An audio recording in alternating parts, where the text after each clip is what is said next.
Hello, I'm Steve Thompson and I'd like to tell you a story. The story of the Battle of Stanhope, 1818, and also a story from 2012. Jack Drumarts from County Durham put together a consortium of organisations, and collectively they became known as Drama in the Dale, and with support from the Adult and Community Learning Fund proceeded to work on a community play called the Bonny Moorhen. The essence of the modern community play is that it tells a story taken from a community's past.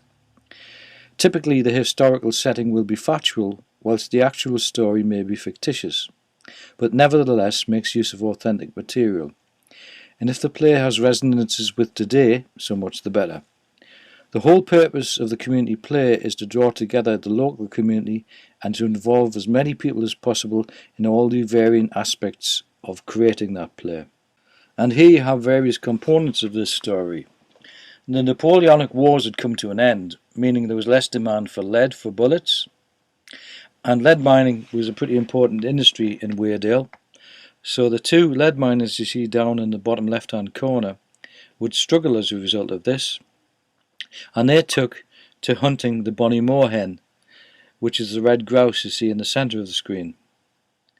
Over on the right hand side you see Chute Barrington, who was the Prince Bishop of the day, and the Prince Bishops of County Durham were the rulers and masters of County Durham, which was actually a country at the time, and the Bonny Moorhen was his and his alone to shoot. The lead miners would disagree with that and continue to do so, so they became a little bit of a thorn in the side of the Prince Bishop. And so the Prince Bishop assembled an army of gamekeepers and bailiffs and sent them into Weardale to apprehend as many of these poachers as they could.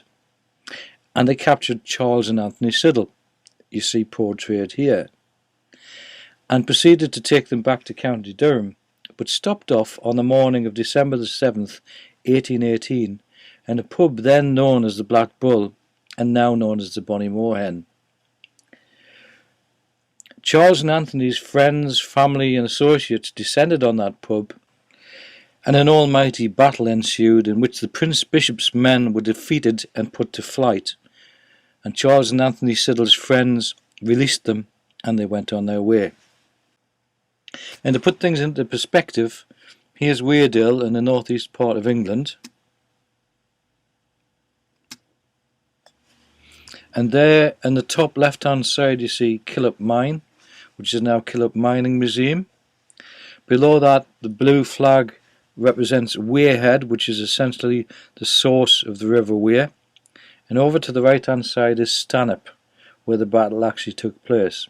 And also there is an agricultural shed in which we staged the community play The Bonny Moorhen, renamed for the occasion the Unthank Theatre.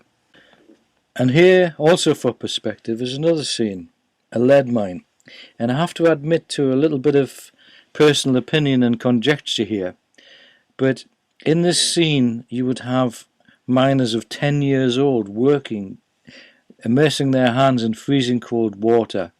One concession to comfort is the wooden structure you see on the left hand side, which is a windbreak against the howling wind you would find up there in the Dale.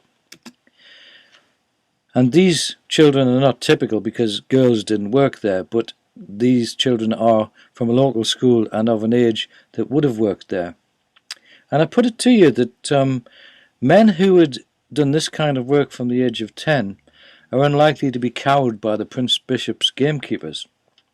And this might answer the question as to why the gamekeepers found them so difficult to apprehend, and then having apprehended them, found them so difficult to retain in their captivity.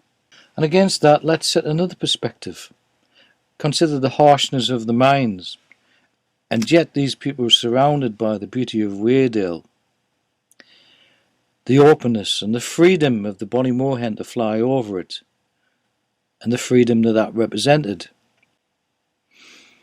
And on the other hand, the lack of freedom represented by the Prince Bishop and his forces that sought to limit the freedom of the Weardalers. And so this theatre group worked together over several months to put together the show The Bonny Moorhen. But in the middle of that work came December the 7th, and so the team got together in the very pub where the Battle of Stanhope took place and reenacted that battle, the Battle of Stanhope, 1818. The lads are just getting some breakfast. But there's now for you. All you can look forward to is a long ride back to Durham. Durham jail, we're gonna swing at dawn, publicly hanged. What if Mum finds out? She'll kill us. You know what, Charles? What? Be fine. The lads will come. Where we got to take them all? We do just one black pudding. Why have you come? To kill or be killed, why have you come? To conquer or die! Get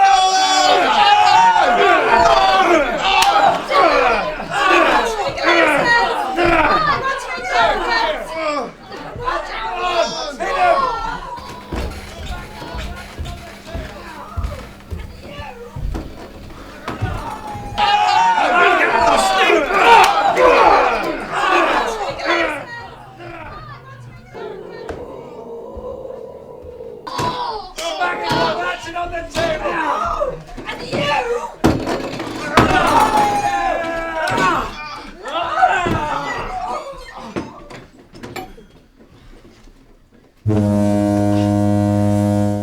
For weirdo! Bring us a bushel of oatmeal to make black puddings of with the constable's blood.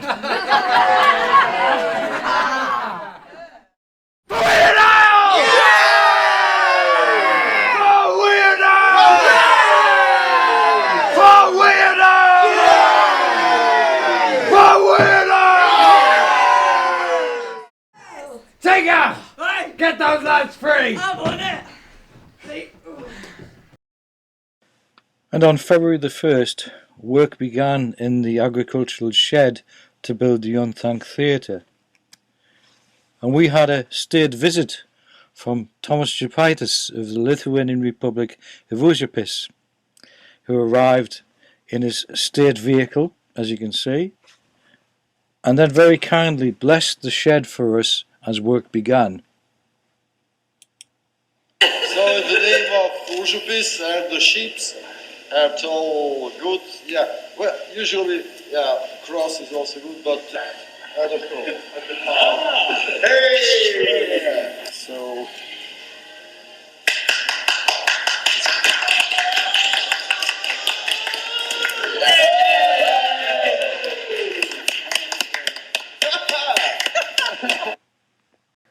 And so the teams continued to work together to produce the play and to produce the theatre that the play was to take place in. And so on 3 nights in March 2012, the Battle of Stanhope 1818 played to sell-out audiences in Untitled Theatre. Following this, there'll be a little bit of movie showing some scenes from the play.